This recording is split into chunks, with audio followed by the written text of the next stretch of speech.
नमस्कार दोस्तों, welcome back to रिदंस बम गार्डन।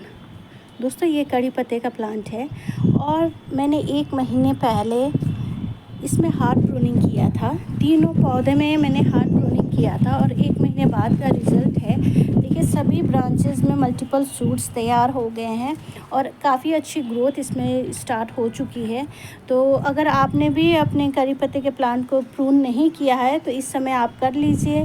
इस समय अगर आप करेंगे तो अच्छे से ग्रोथ होगी, क्योंकि टेम्परेचर बिल्कुल सही है। और दोस्तों, हम कड़ी पत्ते के लिए इस पौधे को हम लीव्स के लिए रखते हैं, ना इसके फ्लावर हमें चाहिए होते हैं, ना इसके फ्रूट्स चाहिए होते हैं।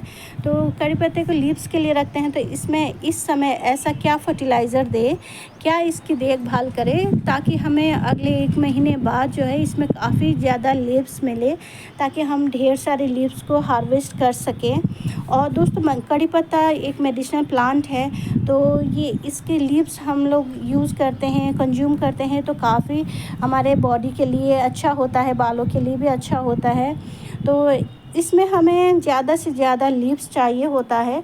तो ऐसा क्या फर्टिलाइज़र इस समय हम दें ताकि इसमें अच्छी ग्रोथ ले। अभी भी अच्छी ग्रोथ हो रही है, क्योंकि इसमें जब मैंने रूट प्रून किया था और रिपोर्टिंग किया था उस समय इसमें मैंने अच्छे से खाद दे दिया था। लेकिन सिर्फ उतने खाद से ही सफिशेंट नहीं है। इसमें हमें महीने में एटलीस्ट 1 बार तो इसमें फर्टिलाइज़र हमें देना ही होता है, ताकि हमारे जो कड़ी पत्ता का प्लांट है इसमें बहुत अच्छी से ग्रोथ हो। अगर ज़मीन में आपने ग्रो किया है तब तो उतना टेंशन नहीं होता है, क्योंकि ज़मीन से वो अपना न्यूट्रिएंट ऐसे ही ले लेता है। लेकिन अगर गमले में आपने पौधा लगाया है तो इसमें आपको फर्टिलाइज़र देना होगा, क्योंकि मिट्टी लिमिटेड होती है तो न्यूट्रिएंट्स भी लिमिटेड होता है, तो हमें एडिशनल न्यूट्रिएंट्स इसको देना होता है। तो चलिए दोस्तों, इस समय हमें क्या करना है, जैसे कि मैंने पहले ही कहा कि हमें फूल नहीं चाहिए होता है, इसके सिर्फ लीव्स चाहिए होते हैं। तो ये जैसे कि ये देखिए, इसके ये कली बन रही है, तो आप इस समय पिंच कर दीजिए, इसको हटा दीजिए। अगर आपने इसको नहीं हटाया तो लीव्स कम बनेंगे इस पौधे में, क्योंकि प्लांट जो है अपना सारा एनर्जी ये फ्रूट्स ये फ्लावर्स में ही लगाएगा, तो आपको लीव्स जो है काफ़ी कम मिलेंगे। तो इसलिए हमें नहीं चाहिए इसके फूल, इसके सीड्स नहीं चाहिए। तो इस समय इसके सारे जितने भी ये फूल बने हैं इस टाइप में, ये ऊपर में आप पिंच कर दीजिए। अब जो है ये प्लांट अपना सारा न्यूट्रिएंट जो है लीव्स तैयार करने में लगाएगा और आपको बहुत ज़्यादा इसमें बहुत ज़्यादा लीव्स मिलेगा। और दोस्तों, इसके साथ ही सिर्फ इतना करने से नहीं होगा, इसके साथ ही इसमें हमें एडिशनल फर्टिलाइज़र भी देना होगा, ताकि पौधा जो है अच्छे से न्यूट्रिएंट मिल सके और ढेर सारे लीव्स तैयार कर पाए।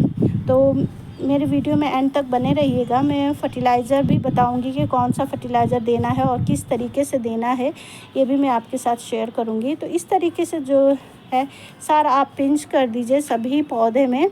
अगर आपको इसके सीड आपको रखना है, चाहे किसी को देना है या और भी पौधा बनाना है, सीड से आप पौधा बनाना चाह रहे हैं, तो आप एक ब्रांच में छोड़ दीजिए, एक में छोड़ दीजिए, बाकी सब में आप हटा दीजिए।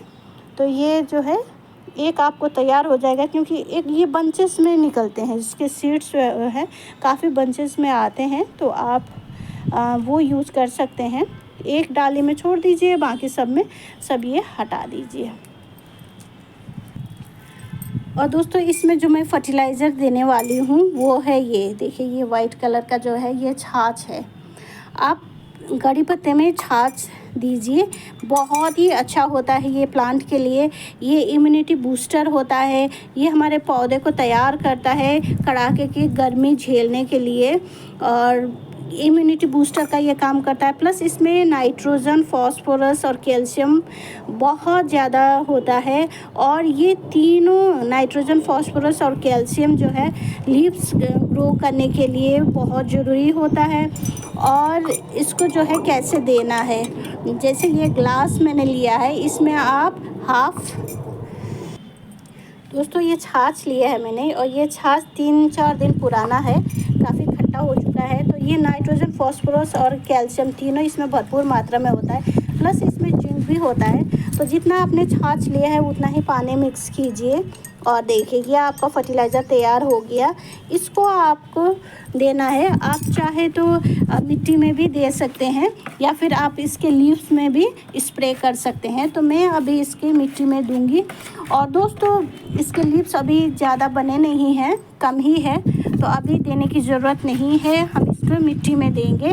तो पहले इसकी गुड़ाई कर लेंगे ताकि इसकी मिट्टी जो है सॉफ्ट हो जाए और जो हम फर्टिलाइज़र देंगे वो डायरेक्टली रूट्स में मिले ताकि प्लांट यूटिलाइज कर सके। तो ये इस तरीके से गुड़ाई कर लेंगे और इसको जो है आप इस तरीके से दे दीजिए। और हाँ, एक दिन पहले आप इसमें पानी मत दीजिए ताकि ये मिट्टी ड्राई हुआ रहेगा और जो भी आप देंगे ये प्लांट को मिल जाएगा। नहीं तो अगर मिट्टी गीली होगी तो क्या होगा कि सारा ये न्यूट्रिएंट जो है ये ड्रेन आउट हो जाएगा। और दोस्तों ये छाछ पेस्टिसाइड्स इंसेक्टिसाइड्स का भी काम करता है, रूट में जो है फंगस लगने नहीं देता है। और ये बहुत ही अच्छा फर्टिलाइज़र, ऑर्गेनिक फर्टिलाइज़र है। आप इसको महीने में 2 बार डालें, यानी 15 दिन में 1 बार इसको डालेंगे तो बहुत ही अच्छा रिज़ल्ट मिलेगा आपको। और ये छाछ आप सभी प्लांट्स में डाल सकते हैं, ज़रूरी नहीं है कि सिर्फ कड़ी पत्ते में ही डालना है, आप किसी भी पौधे में डाल सकते हैं।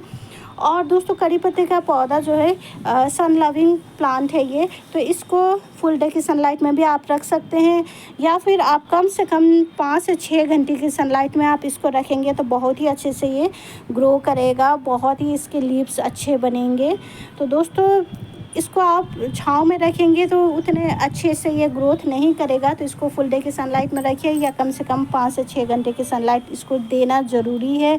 और जब भी आप देखिए जितने भी ब्रांचेस निकल रहे हैं इस तरीके से इसके फ्लावर बन रहे हैं तो आप हटाते जाइए, टाइम टू टाइम चेक करते रहिए, हटाते जाइए, तो आपका पौधा जो है बहुत ही अच्छे से ग्रो करेगा। तो आशा करती हूँ आज का वीडियो अच्छा लगा होगा। अच्छा लगे तो प्लीज़ लाइक, शेयर और सब्सक्राइब कीजिए बेल आइकन के साथ, ताकि जो भी मैं वीडियो अपलोड करूँ उसका नोटिफिकेशन आ जाए और ऐसी मुलाकात होती रहे। ये देखिए दोस्तों विंटर के जितने भी फ्लावरिंग प्लांट्स है काफ़ी अच्छे से इसमें ब्लूम कर रहा है। और देखिए ये मेरा यूफोबिया मिली का पौधा है, मेरे पास दोनों पौधे हैं। ये देखिए ये ड्रॉप वैरायटी का भी है, यहाँ पे है, ये मैंने कटिंग से ग्रो किया है। और ये इसका मदर प्लांट है, काफ़ी अच्छे से इसमें ग्रोथ हो रहा है। और देखिए ये एक बार फूल खिल जाता है तो बहुत दिनों तक इसके फूल ऐसे ही लगे रहते हैं, तो आपका गार्डन जो है बहुत कलरफुल हो जाता है। और देखिए पिटूनिया ये सभी बहुत अच्छे से ग्रो कर रहे हैं। और ये देखिए ये जेरेनियम का पौधा है और दोस्तों इसको मैंने कटिंग से ग्रो किया था और बहुत ही अच्छी ग्रोथ इसमें हो रही है। देखिए यहाँ पे फूल खिला हुआ है, गुच्छे में ग्रो होता है ये। और देखिए यहाँ पे कलियाँ बनी हुई है। थैंक यू दोस्तों।